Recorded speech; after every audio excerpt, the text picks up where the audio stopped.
Score final au Camp Nou, Barcelone 1, Celta Vigo 0. Une victoire très très difficile, mais le plus important, c'est les 3 points et garder 9 points d'écart entre Barcelone et le Real de Madrid, sans toutefois perdre de temps encore dans le vif du sujet. Mais avant, abonnez-vous, likez et commentez. Ça aide beaucoup la chaîne. Et dites-moi ce que vous en pensez de ces matchs. Qui a bien joué? Qu'est-ce que vous pensez de la blessure de Lamine Yamal et Joao Cancelo? Est-ce que c'était une bonne idée pour lui de débuter le match? Rooney Badji, est-ce qu'il a bien joué? Frenkie de Jong, dites-moi tout ça en commentaire. Encore, revenons au match.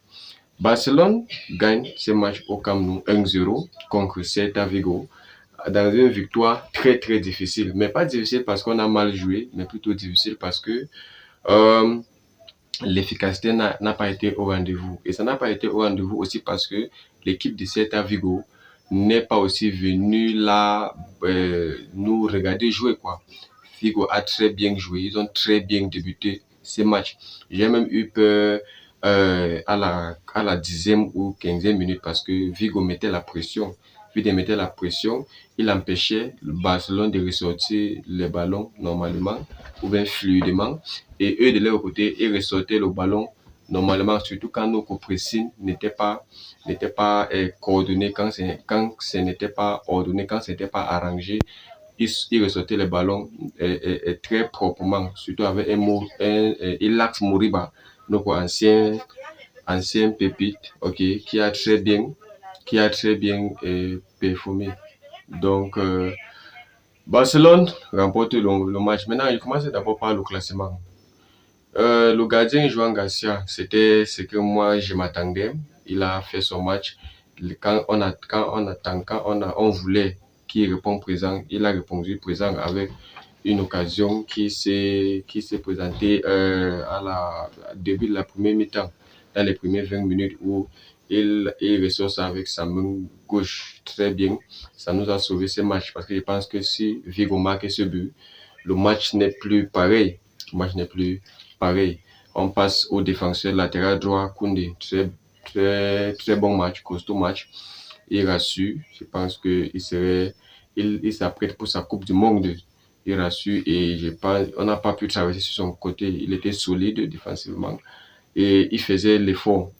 En fait, il a fait ce qu'on attend de lui. C'est comme un Jules Koundé face défenseur centraux comme prévu. Koubassi et Gérard Martin, très bien joué, costaud match. Et j'ai même dit quelque chose pendant le match, que quand je vois Gérard Martin jouer, je vois la petite version de Bastoni.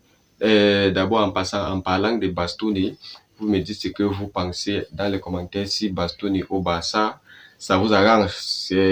Si vous préférez Bastoni à la place de Gérard Martin et vous me dites pourquoi.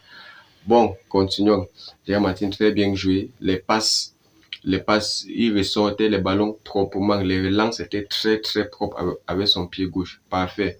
Et maintenant, latéral gauche, le coach a décidé de débuter avec Joao Cancelo.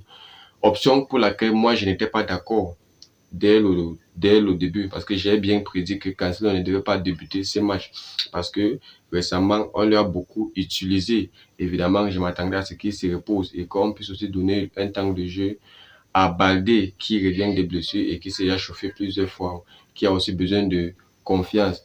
Et on a commencé avec Joao Cancelo. Malheureusement, il est sorti sous blessure. Et Baldé est ancré. Maintenant, Cancelo, il a fait son match, mais comme il n'a pas duré au stade pour qu'on puisse voir jusqu'à la fin, mais pour le peu de temps qu'il a été au stade, il a fait son match. Je pense notamment à 2 récupérations qu'il a fait hautes qui étaient pertinentes. Donc, il a fait son match, mais après ça, il est sorti. Baldé a pris sa place. Baldé a très bien joué.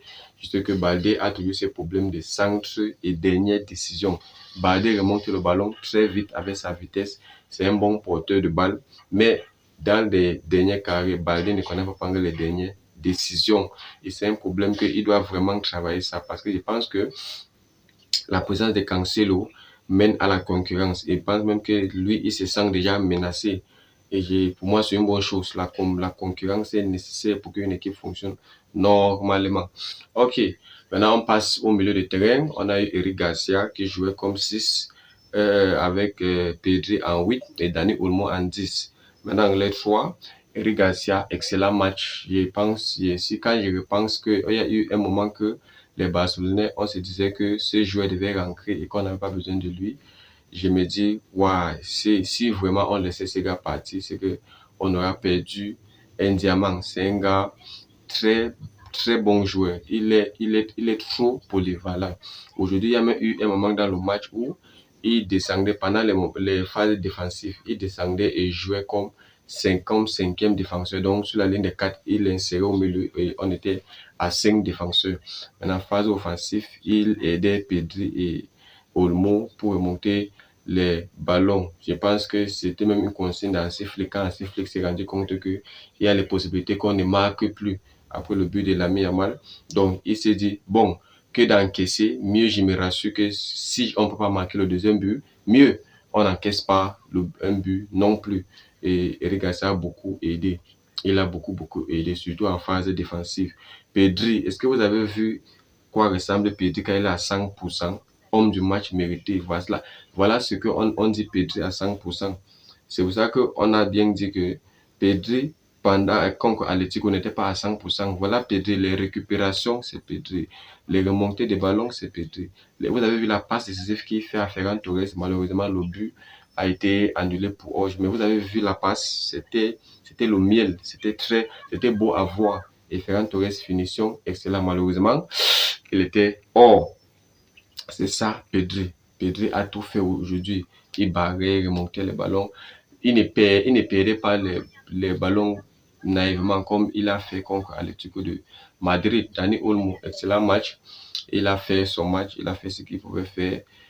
Il aidait très bien, mais j'aime la manière dont Hansi Flick gère nos joueurs, surtout ceux qui vont jouer la Coupe du Monde, parce que il ne les garde pas trop au stade, ce qui fait que après au moins 45-60 minutes, il sort pour éviter les blessures. Maintenant, on passe à l'attaque.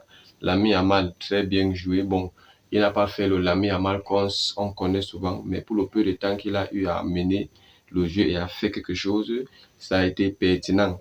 Je pense, il a essayé de dribbler 2-3 fois. Et il y a la dernière action avant de sortir, c'est lui qui amène le ballon, c'est lui qui fait la passe, on lui remet le ballon, il cherche le penalty, il trouve le penalty, il prend son ballon, il tire son penalty et il marque son penalty avant de sortir directement. Donc, il a fait ce qu'il pouvait faire. Et malheureusement pour nous, quand il sort, ce côté devient un peu dormant. Pas que ça devient un peu dormant. Même comme Rooney est entré, mais on sait tous que Rooney n'a pas le même niveau que Lamine. En attaque, Ferran Torres, il a très bien joué. Il désolé, venait au milieu de terrain aider les link-up play, il faisait les passes 1-2 avec ses milieux de terrain et il a beaucoup aidé l'équipe. Ferran Torres, c'est comme s'il décidait quand il veut bien jouer. Pendant les premières parties de la saison, il joue bien et dernière partie de la saison, il joue aussi bien. Au milieu, ce n'était pas trop ça. Donc, je ne sais, je veux vraiment qu'il part à la Coupe du Monde et il joue. Bon, on dit qu'on veut lui vendre. Je ne sais pas. Bref, on va parler de ça dans une autre vidéo. Mercato. Bon, on passe maintenant à Gavi. Gavi qui a débuté ce match comme ailier. Et vous connaissez très bien que quand un milieu de terrain débute comme ailier, l'objectif principal, c'est pour avoir un sous-nombre au milieu de terrain, surtout en phase offensive comme défensive. Parce que quand il y a un milieu de terrain comme ailier, surtout comme Gavi, si Pedri est pris au marquage, Gavi peut ressortir les ballons facilement. Donc, et c'est ce qu'il a fait. Et je pense que le fait qu'Hansi Flick lui sorte toujours à la mi-temps, c'est le consigne du staff musical parce qu'il sort des blessures et on ne veut pas précipiter. On ne va lui précipiter pour ne pas retomber dans ce qui s'est passé récemment, surtout avec les joueurs comme lui, qui sont les bons joueurs, mais qui se blessent très fréquemment. Je pense notamment à Militao. Courage à lui, courage aux Brésiliens pour la Coupe du Monde, courage aux Madrilènes. Vous me dites d'abord ce que vous pensez aussi. Est-ce que vous pensez que Militao va jouer la Coupe du Monde? Est-ce qu'il serait apte? Et sinon, comment est-ce que vous pensez que le Brésil peut s'arranger à ce que l'absence de Militao ne se ressent pas?